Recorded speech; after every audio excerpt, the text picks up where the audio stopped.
Welcome to Making a Band 101, my comprehensive guide to getting your musical project from your head and your plans to on the stage and in your community.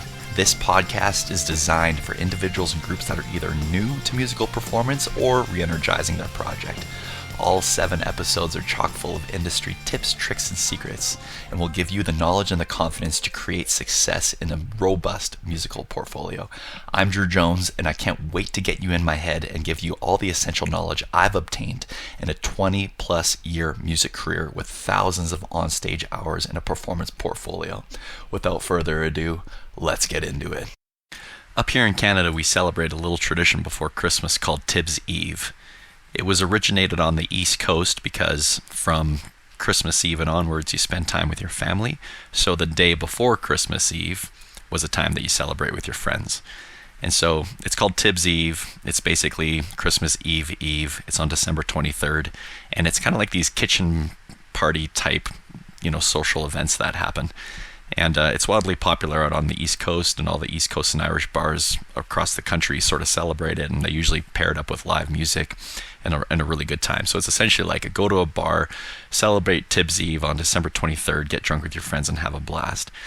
And so this, about 6 years ago, my band was booked as a 3-piece to play at one of the local pubs that had like a great reputation. They didn't regularly do music, but it was a great spot for wings and just super popular all the time. So, it's one of these East Coast bars, right? It's got the amazing photos everywhere, sweet decor, just such a good vibe in there.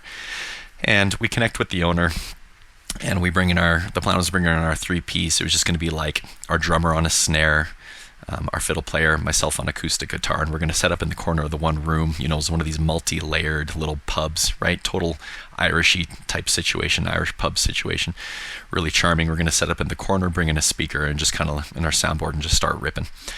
Turned out our fiddle player wasn't available that day because obviously it's 2 days before Christmas and people got crap to do with the fam already. So our other guitar player came in, and we get in that corner of the room and we just rock out all night long.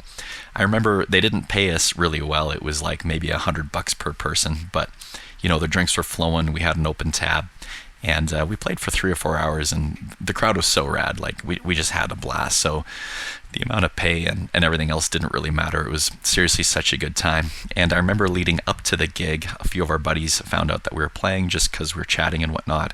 And multiple people came to me and they're like, hey, careful with the owner. He tries to get out of paying bands all the time. He's got like a bad reputation for ripping people off. I probably heard that like literally 4 times from just randoms while we were sort of leading up to the gig throughout the week. And anywho, so we rock out. It was sweet. The crowd absolutely loved us. There was like literally 50 shots lined up on the bar for us. But by the time the night was over, and obviously we're not going to drink them, but that kind of spoke to how much fun we had with everyone and how rad the music was. And so it's, we're getting close to midnight, and I'm going to the owner, and, it's best practice that he's going to have a check for us or some cash for us by the time we went on, or time to go home. And so I go to meet with him, and I'm like, hey man, this was such a great night. Thanks so much for a good time, and let's play Tibbs Eve here. We're ready to settle up and and move on for the night. And he looks at me and he's like, Drew, you told me there was going to be a fiddle player, and you just didn't have a fiddle player tonight. And at this point, I know fiddle is like a key instrument in East Coast or Irish music. And so there was maybe a disparity in the sound, although our electric guitar player that we brought in is just slays and the crowd was loving it. And I said, yeah, man, it was too bad he had a family engagement. And, we're right before Christmas, man. I'm sorry, but, we still did a great job. We played all the East Coast Irish songs that we know. The crowd was loving it. And I just, simply reiterated the fact that we did a great job and played for as long as we did. And he couldn't let the fiddle thing go. And I knew this was his angle. I knew he was trying to get out of the money. And he's like, Drew, the fiddle was so crucial. I was really disappointed. And again, for like a second time, like, listen, man, but we still played. The crowd loved it. The guest check average is probably through the roof. Like, we had such a good time. And I remember we were standing on this little entryway, again, multi-layered venue bar here, really charming. Like, the office was like up this random staircase off the side of the one floor of the barn, and we're kind of standing on that staircase overlooking the room. And he was really reluctant to go into the office and cut a check or whatever, right? So he looks at me again. He's like, Drew, no fiddle player. And I was honestly dumbfounded. I didn't really know what to say to get our money from this guy, and I just looked at him. I said, man, yeah, we still did a great job. Are we going to settle up now or settle up later? And he stops and he kind of looks at me, and he kind of chuckled a little bit because I think he realized I got him with that line. And he's like, let's settle up now. So he goes up and write a check. And again, the money, it was barely any money. Like, I think 2 people at that bar at our party, the people drinking with us would have racked up the same amount of money. So the lesson to learn at the very front end of this episode is to always be prepared, always to be ready for any situation. And that line, are we going to settle up now or settle up later? It was this arm wrestling match that I'm in with this owner. Like, I got him with it. I could see it in his eyes. The little chuckle he did, it was sort of like, okay, buddy, you got me. And obviously we had agreed to the terms of us playing for about 3 hours that night and to do a mix of Irish and East Coast music. And the instrument lineup actually wasn't really on those terms. We just said, we let him know just out of sharing information that what our lineup would probably be, and it wouldn't have made a difference whether he booked another band or not. The fiddle wasn't necessarily at all in the conversation, except for when we mentioned who's coming and the style of music. And the staff and I believe his wife was there as well. Everyone was loving everything we did, and so it was simply one of these moments when you gotta have to sort of be prepared for what's to come in an evening. And so that's essentially what this episode is all about. It's how are we self-sufficient? How are we prepared to deal with the different nuances of our logistics and of our planning and of our coordinating and everything that might come our way in an evening. And, aside from having the right music, having the right look, making the right steps in the way that we present ourselves to the community, how we're fostering our draw and our growth as a band. Aside from all of those, I actually think what I'm going to bring up in this episode is what separates the men from the boys. The contents of this episode is usually what comes with a band with a lot of longevity, a lot of time in the scene, or, a member of the community who's been gigging a lot, some guy who just subs in a lot with different bands. He's going to know these ins and outs, be prepared for, all these different situations, because a lot of this just comes with time spent and dealing with a lot of bull crap and kind of figuring out how to get through it. So I really hope that you take this to heart. I believe this is maybe the most important episode in the podcast series, even though it's a little more on the dry side. So right off the top, the 2 kind of important values that we need to really digest and let become a part of our workflow and our performance flow is basically being self-sufficient as possible. So that's like a value or a goal that we should hold for ourselves individually within a band and for the band itself. Be as self-sufficient as possible, and I'll explain a little bit more about that in a minute. And then the other value is creating equality. So there's going to be a lot of logistics around certain nights, depending on, if it's a multi-band bill, depending if there's a back line, depending on, time to set up or sound check and all the rest of it. So, I've playing thousands of shows. It's not uncommon that you're really kind of needing to coordinate a little bit beforehand. The group message is multiple people asking multiple questions before you show up at a gig, even if you've played that gig or that room before, and it's a recurring situation, right? And so it's easy to kind of get frustrated. It's easy to have to reiterate all these nuances or details. The person who's involved in the bookings, for example, who's reading the emails, if they're not forwarding to the band, they're sort of copying, pasting a screenshot or whatever, or just retyping what was said through the email just to make sure everyone's on time and everything goes down. So realistically, there's a lot of work around that, and then loading in gear, unloading gear, all the same thing, right? You guys know what I'm talking about. But realistically, the value around that should be to create equality and to create synergy off the stage. You've heard me say that in other episodes, and that's super crucial for on-stage synergy. Honestly, it's, we don't want to be annoyed with each other. We don't want to be sort of petty. We don't want to be picking little fights. We don't have all these little stress points. And I would argue most of those stress points are going to land on the person doing the coordinating. So that one individual who may or may not be the front man, maybe it's whoever it is in the band, maybe maybe it's a manager or whatever, that person can kind of influence the mood leading up to the moment. But yeah, we want to keep things as synergy and as equal as possible leading up to the stage, and making sure that we're all really feeling a sense of togetherness, so that we can vibe. So when it comes to like hard practicals, if we're being as self-sufficient as possible, let's start with the stage. Most bands will, have as much on-stage gear as necessary to ensure that the sound that you're curating in your rehearsals can translate or sort of be brought to any new environment and sound exactly the way you want it to. So the most obvious example of this would be a guitar player having a pedal board, right? It's like, we're not reliant on a venue to have, 60 different pedals so that we can assemble a pedal board in the moment, right? Like, how silly does that sound? I hope your venue has 100 different pedals so my 5 are there and I can build my pedal board, right? So that sounds just idiotic. So why would any other instrument or any other logistic, let's say with a microphone and a mic stand, be any different? Seriously. So one of the rules for most bands, this is like an old school industry rule that I love, and it was a prerequisite that we had for our band from the very beginning, which is, you want to be a singer, you have to own a microphone, the cables, and a mic stand. I don't care if 100% of the venues you play in have microphones, cables, and mic stands. Most would. Actually, a lot of venues even have a full backline. But to be called a quote-unquote singer, you have to own the gear, right? It's just like a trade. You want to be building a house, you want to be this type of operations, you have to own the equipment, right? You're not a forklift operator without a forklift. Capiche?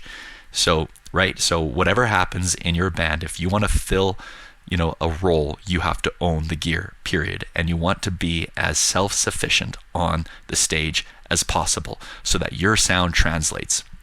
Okay, another great example is your vocalist has a really cool vocal pedal, and they need extra DIs for that, or they need an extra connection for that, some sort of unique cable. Again, you're not relying on the venue for that. You're bringing all that with you.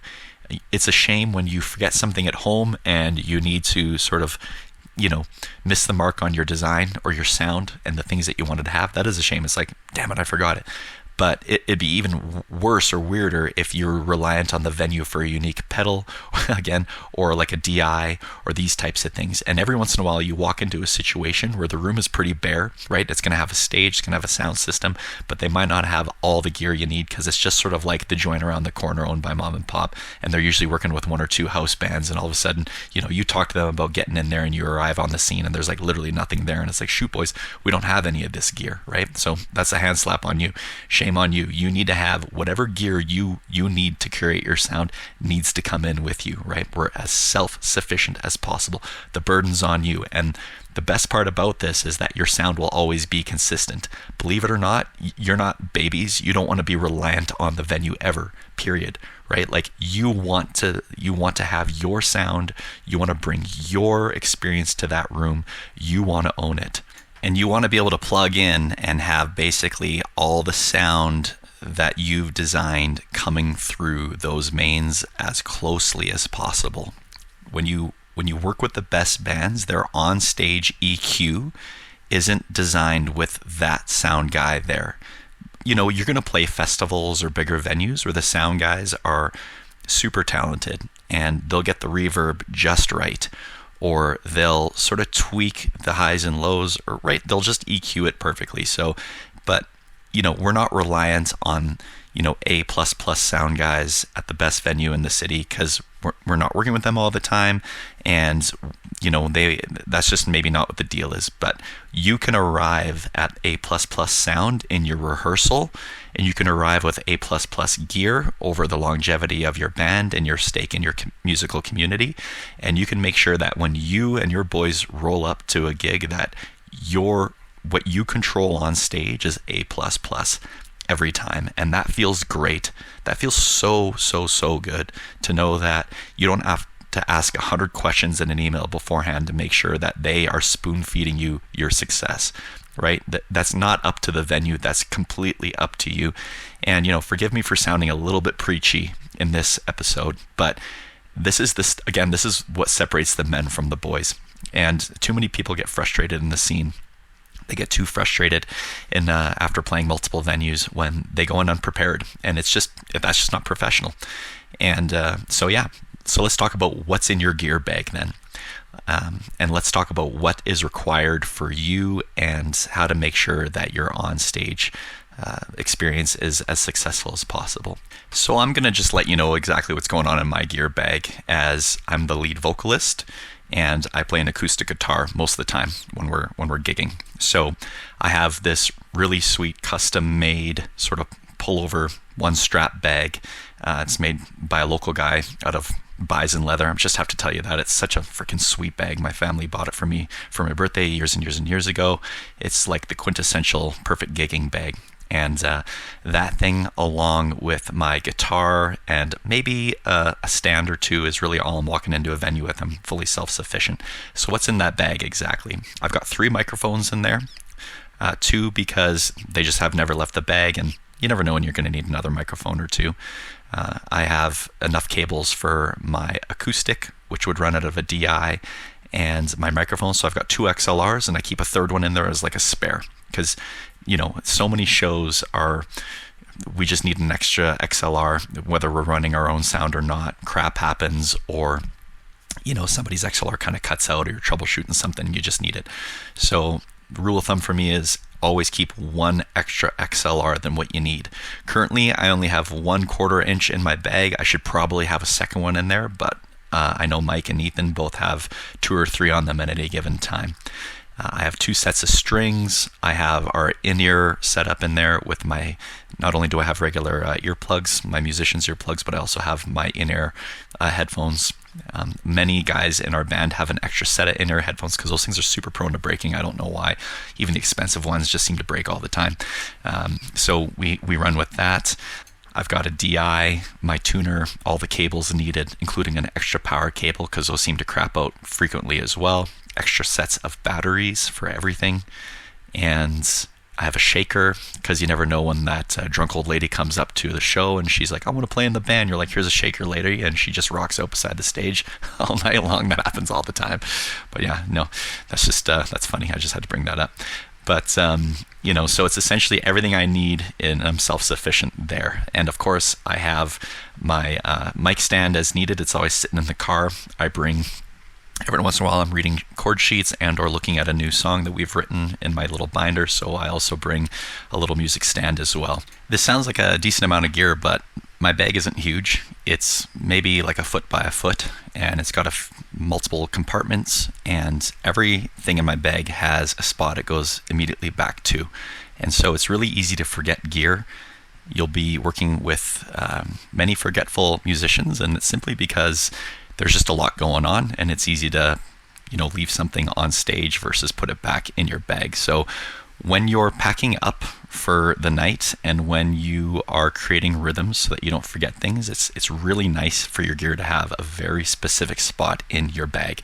And that way you won't forget about it, because it just becomes a rhythm to do this, that, and the other thing. And everything goes in its spot. And as you're leaving the venue, if you need to quickly look over all of your little compartments, you're like, yeah, that went there, that one there. We're good to go. Check, check, check. Little mental check marks all the way through. It could be even worse if you've been drinking a little bit that night, or if you're playing sober, but then you had a bunch of drinks after, and then you kind of did one last tidy up and put more stuff away. You might be kind of drunk at that point, cabin home, and it's like you might have forgot the mic and the stand and all these things. But so have a spot for where it's supposed to go. You won't forget it that way.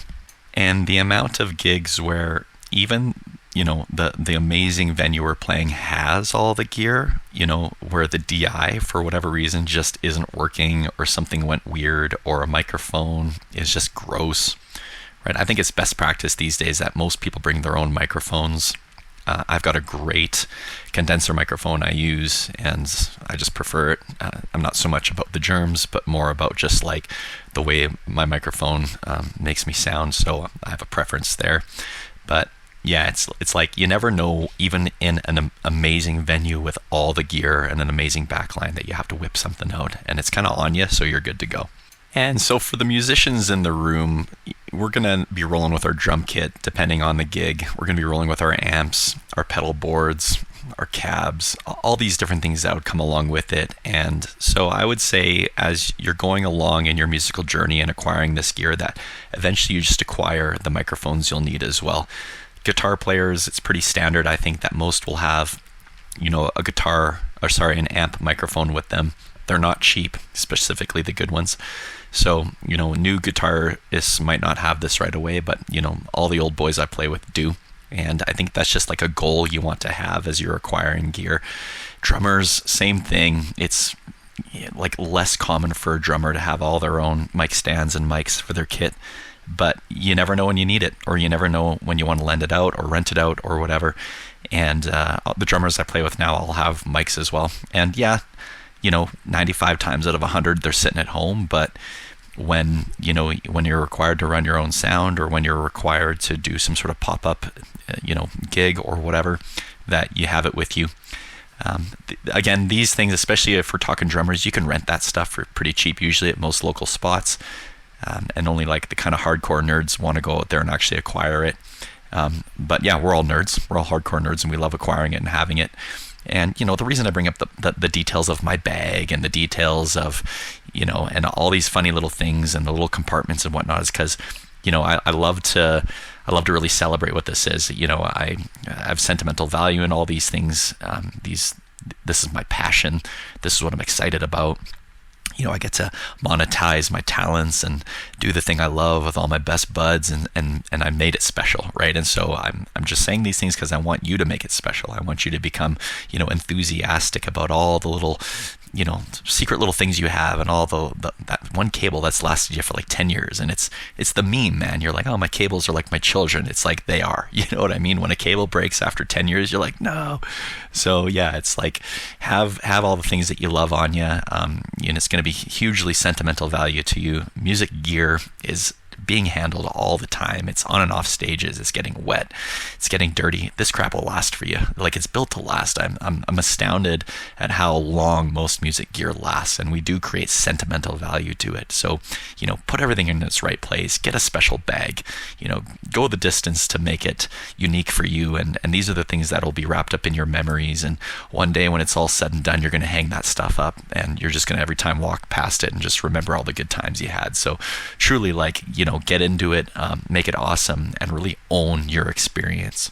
So believe it or not, the plot thickens, because once you have all of your on-stage gear, you may come to the point in your journey where you need to consider acquiring a PA and other off-stage gear as well.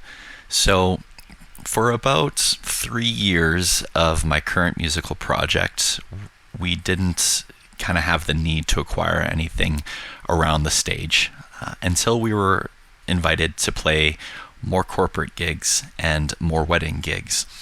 And then also around that time, we started to flirt with playing music in venues that weren't fundamentally like music venues. So we're talking, community halls, pubs, restaurants, patios, breweries that didn't have that infrastructure, that weren't known as music venues, and we sort of bring in all of our gear and have like a pop-up show. And, it was in these entrepreneurial kind of moments that we realized we needed a PA. So up here in Canada, we've got Long and McQuaid, and you can rent gear for super cheap.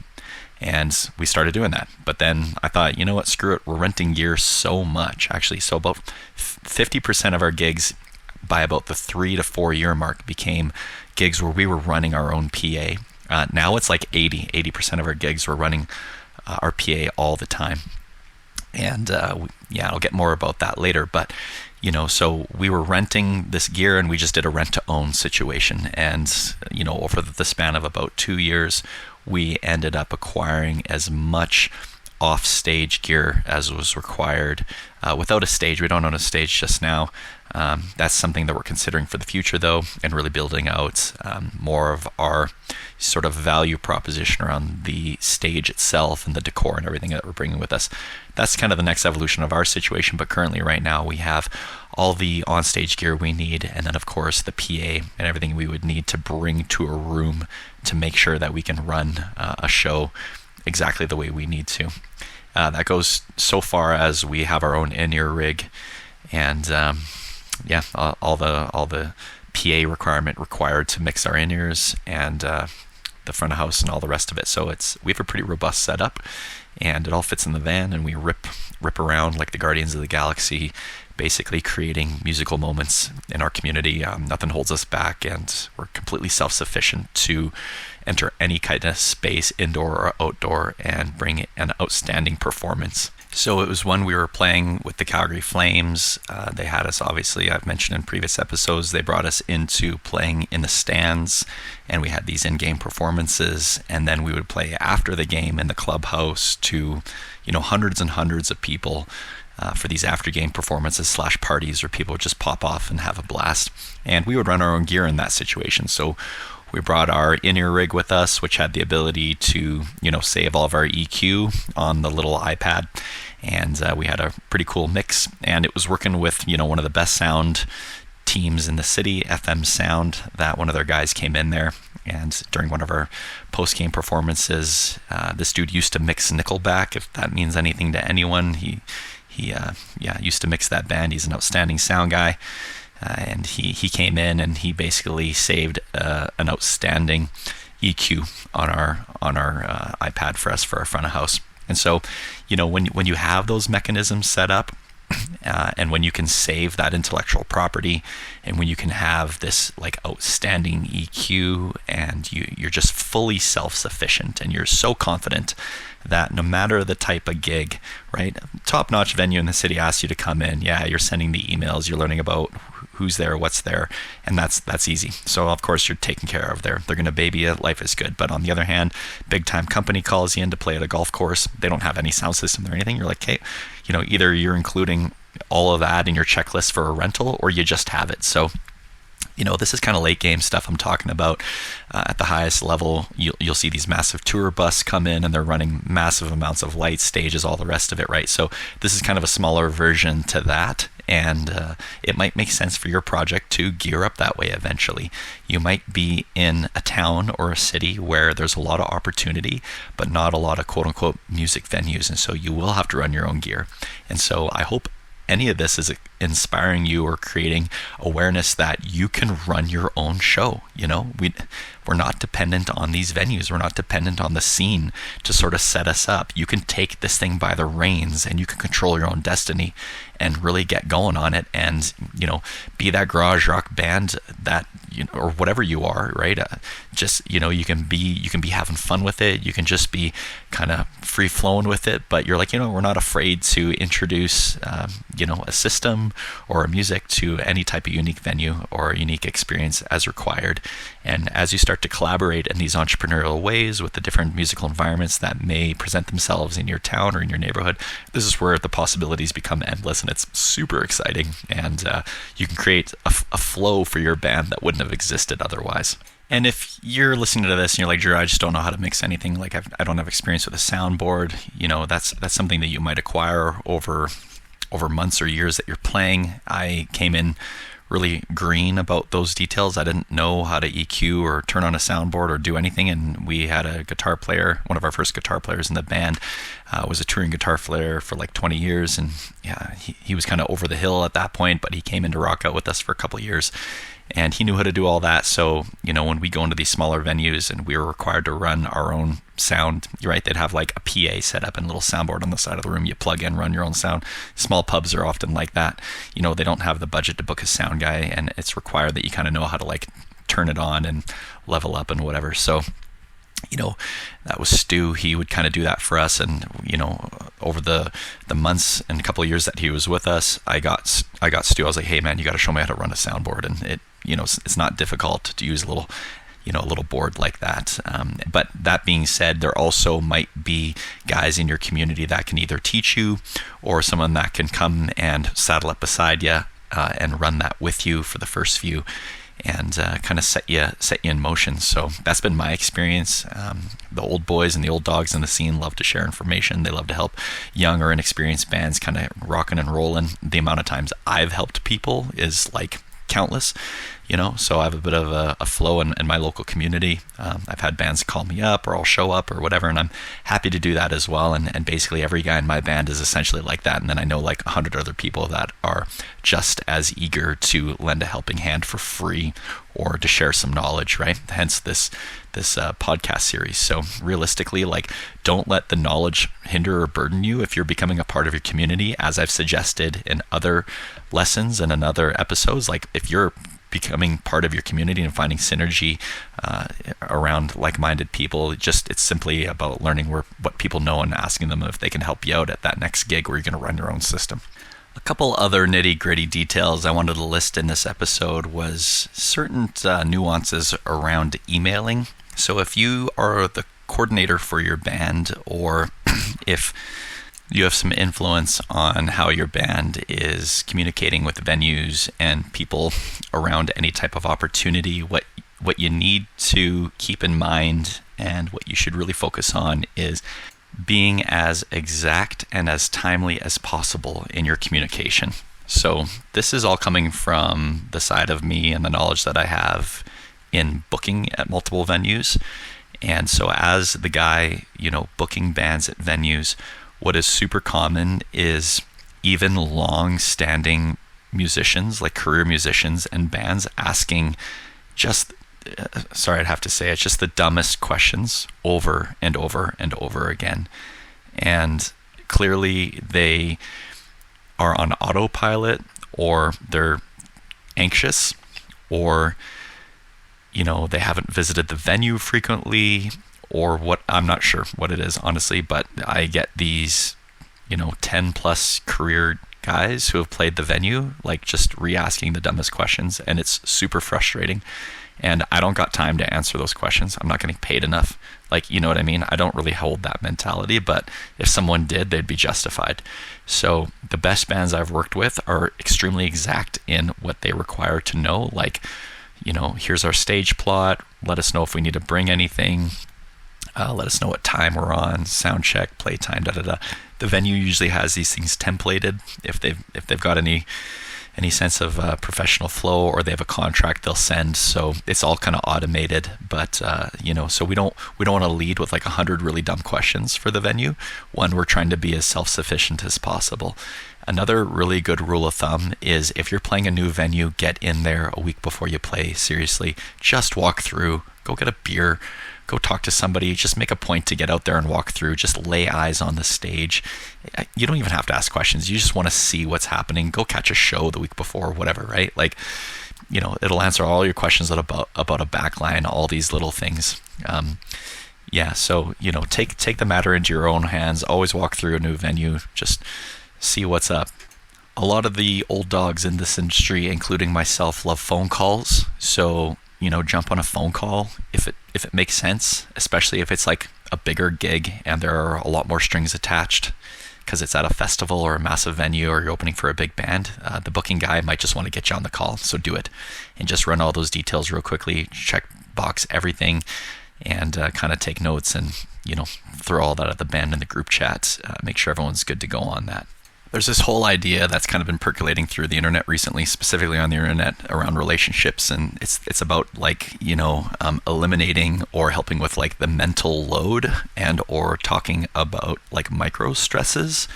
And though I don't always agree with all these ideas, I do like the articulation of it. And the coordinator of your group, if they're also one of the key members, right? They're the guitarist, they're the bass player, whoever they are. These stress points, these micro stresses will build on them leading up to the gig, because, everyone in the band as well is asking 100 kind of dumb questions, right? And so it's like, you're going to play shows where you don't have all the information, and every once in a while the communication will be a little shoddy with a venue, or you should be familiar with what's happening there because you've all been to the venue before to watch a jam or to watch a show. But that being said, now you're playing it and everyone's excited, and now 3 of the members are just needing all this information, so your group chat is blowing up and you're the guy in charge and you're getting frustrated because you're like, dude, you should know. It's like, Johnny, you should know. And then Jane is probably looking at her phone and she's eye rolling, she's like, I know, right? So it's like, and then you all show up and Johnny should have just cooled his jets and just walked in. And so this is one of the key sort of principles that we hold in my band, is that it's better just to show up than ask questions, right? There's going to be a specific amount of information that's required, which is load in, setup, sound check, performance time. Like those 4 key things are really all you need to know. As long as you have the other information about the venue, right? If we've done our due diligence to do the walkthrough beforehand, or it's got a great website, or they send a contract, or they send a templated confirmation email, those things can all be forwarded to the group members, or that information can be reiterated in the chat. But we tried to eliminate as much internal unnecessary communication as possible, because it's unnecessary. And I can tell you right now, and I'm sure other people have experienced this as well, that I would argue maybe 75% of the gigs that we've ever played, so I'm talking hundreds and hundreds of gigs, that the nuances around the timing and the little minor logistics change. And it didn't matter how much we prepared, right? It didn't matter that they gave us Jane's phone number as the sound person, because it wasn't Jane. She got sick and she canceled. It was this guy named Jim. And then Jim was half an hour late because he was double booked and he was the last option they had, right? Like that's a perfect example. There's so many silly little examples, and then people are just like, oh, what's this all about? What's that all about? It's like, bro, just show up, seriously. And so, I don't know who needs to hear this, listening to this, but it's kind of one of those moments. And so as a band, we're constantly telling each other to kind of shut up. It's like, listen, bro, you know the drill. Just show up. Let's get it. And, we do that in kindness. We do that with a laugh, obviously, because we've been through it so many times. So it's about eliminating as much unnecessary communication and micro stresses as possible, and carrying that load together by defaulting to what we know we've done over and over and over again. And side note to that, though, as a new band, again, if you're listening to this and you're just getting geared up and you're really stoked to get going, then put in all the due diligence. And after doing that for a season or a year, a lot of these WTFs and these insecurities will kind of work themselves out, and you'll start to find rhythms, and you'll start to feel a lot of confidence in the knowledge that you have, and you'll understand your scene, and you'll understand each venue, and life is good, right? Like who's who in the zoo, what's going on where, and it'll be a beautiful thing. You'll start to have all this intellectual property with you everywhere you go. As I conclude this episode, I realize I'm going to have to do a part 2 on these logistics, because there's a lot internally y'all can do together as a band in terms of how you're communicating, how you're scheduling your bookings, and how you're taking care of your finances and whatnot. These are all nuances and details that I offer in my artist mentorship program, which you can find and learn more about at www.thefrontiersteam.ca. And it's 1, 2, or 3 sessions where I get together with you, and basically you or your band, or however y'all want to break this down, and we do a full evaluation, build into your situation the assets you need, and then further knowledge around specifics of your band. And would be super happy to discover what that looks like with you, and to do these evaluations, and to create the mentorship moment, and to create as much independence with your group as possible. So thanks again for listening, and there's going to be a whole nother batch of episodes coming out in the very near future, and I look forward to continuing this journey with you. Again, that's www.thefrontiersteam.ca if you want to move in the direction of artist mentorship. Have a great day.